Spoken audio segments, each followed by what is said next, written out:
یہ ہے ذمہ داریوں کے بارے میں۔ نبی صلی اللہ علیہ وآلہ وسلم رسپانسبلٹیز کو کس طرح سے لیتے تھے، ٹھیک ہے؟ آپ صلی اللہ علیہ وآلہ وسلم کی سیرہ کو جب آپ اٹھا کے دیکھتے ہیں تو سب سے پہلی رسپانسبلٹی جو آپ کی ہے وہ ہے لوگوں کو دین کا پیغام پہنچانا بغیر کم و کاست، چاہے کوئی کچھ بھی کہہ رہا ہو کر رہا ہو تو آپ نے اس کو بہترین طریقے سے پہنچانا۔ نبی صلی اللہ علیہ وآلہ وسلم کس طرح اپنی رسپانسبلٹیز کو پورا کرتے تھے؟ اللہ سبحانہ تعالیٰ قرآن کریم میں فرماتے ہیں نا، فَلَعَلَّكَ بَاخِعٌ نَفْسَكَ أَلَّا يُؤْمِنُوا بِهَذَا الْحَدِيثِ أَسَفًا، آپ غم کر کے کہ اپنی جان کو ہلاک کر دیں گے مشقت میں ڈال ڈال کے کہ یہ لوگ قرآن پر ایمان کیوں نہیں لا رہے، ٹھیک ہے؟ تو آپ کیسے رسپانسبلٹی اپنی پوری کرتے تھے؟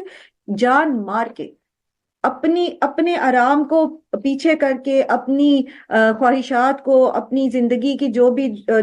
کمفرٹس ہیں ان کو چھوڑ کے کیسے آپ عبادت کرتے تھے، اللہ کا شکر کیسے ادا کرتے تھے، ہر ساری رات کھڑے ہو کے اتنا لمبا قیام کرتے تھے کہ پنڈلیاں سوج جاتی تھیں، ٹھیک؟ سو نبی صلی اللہ علیہ وآلہ وسلم نے ذمہ داریوں کے متعلق خود جو کیا وہ ہم نے دیکھا کہ کس طرح آپ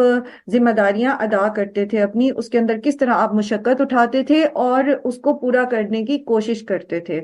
اور بہترین طریقے سے کوشش کرتے تھے کہ اللہ سبحانہ تعالیٰ نے خود ایک جگہ فرما دیا کہ یہ قرآن آپ کے لیے اس لیے نہیں نازل کیا گیا کہ آپ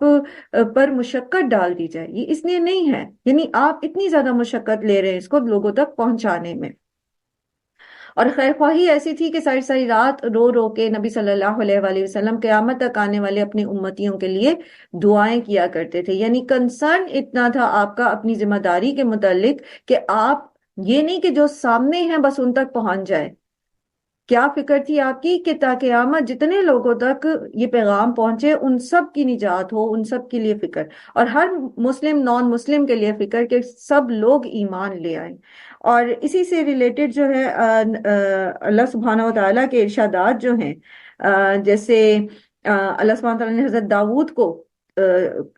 جب زمین میں خلافت دی، سورہ صاد آیت نمبر 26 میں آتا ہے کہ اے داؤد ہم نے تجھے زمین میں خلیفہ بنایا ہے، لہٰذا تو لوگوں کے درمیان حق کے ساتھ حکومت کر اور خواہش نفس کی پیروی نہ کر کہ تجھے اللہ کی راہ سے بھٹکا دے۔ اس کا مطلب یہ ہے کہ جب ہم پر ذمہ داریاں آئیں تو ہمیں اپنی خواہش نفس نہیں دیکھنی، بلکہ ہمیں وہ ذمہ داریاں جو پروٹوکول ہے ذمہ داری کا اس کو ادا کرنا ہے، اس میں جو ہے وہ اپنی پوری کی پوری جو ہے وہ صلاحیتیں لگانی ہیں، اپنا پورا جسے کہتے ہیں نا پوری آؤٹ پٹ اپنی دینی ہے، ٹھیک ہے؟ پوری کی پوری آؤٹ پٹ اور ان پٹ دینی ہے، ٹھیک، انشاءاللہ۔ اور ہمارے اوپر کون سی ذمہ داریاں ہیں؟ بینگ اے قرآن اسٹوڈنٹ، ہماری ذمہ داری یہ ہے کہ ہم ایمانداری سے قرآن پڑھیں، ٹھیک ہے؟ قرآن کو صرف اللہ کی رضا کی خاطر سیکھیں، یہ سوچ کر کہ اس قرآن کے ذریعے ہم اپنی زندگیوں کو سنواریں، خود بھی سیکھیں اور دوسروں کو بھی سکھائیں۔ اس کے ساتھ ساتھ ہماری ذمہ داری میں اور کیا ہیں؟ وہ ساری اگر آپ جاب کر رہے ہیں وہ آپ کی رسپانسبلٹیز ہیں، اگر آپ بیوی ہیں تو شوہر کے متعلق آپ کی کچھ رسپانسبلٹیز ہیں، آپ کے بچے ہیں تو اس کے متعلق رسپانسبلٹی ہے، جیسے نبی صلی اللہ علیہ وآلہ وسلم نے فرمایا تم میں سے ہر ایک نگران ہے اور اس سے اس کے ماتحتوں سے متعلق سوال ہوگا، بس امیر نگران ہے، یعنی جو حکمران ہے وہ نگران ہے، اور آدمی اپنے گھر والوں پر نگران ہے، شوہر جو ہے وہ بیوی بچوں اور باقی اپنے چھوٹے بہن بھائیوں کے اوپر نگران ہے، اور عورت اپنے شوہر کے گھر اور اپنے بچوں پر نگران ہے، بس تم میں سے ہر ایک نگران ہے اور اس سے اس کی رعیت کے بارے میں پوچھا جائے گا، اس سے پوچھا جائے گا تم نے اپنی رسپانسبلٹیز پوری کی ہیں یا نہیں ہیں۔ اور اسی طرح نبی صلی اللہ علیہ وآلہ وسلم کا جو اسوہ ملتا ہے رعیت کے بارے میں، تو آپ دیکھیں کہ آپ نے غلاموں کا اور دیگر جو آپ کے انڈر آ رہے تھے، ڈائریکٹ انڈر آ رہے تھے، آپ کے صحابہ اور باقی، اور پھر پوری امت، ٹھیک ہے؟ تو آپ کو اسوہ ہمارے سامنے حضرت انس کی وہ روایت ہے جس میں وہ کہتے ہیں کہ میں نے 10 سال تک نبی صلی اللہ علیہ وسلم کی خدمت کی، اور آپ صلی اللہ علیہ وآلہ وسلم نے کبھی مجھ کو ایسے نہیں کہا، کبھی یہ بھی نہیں کہا کہ تم نے یہ کیوں کیا، یعنی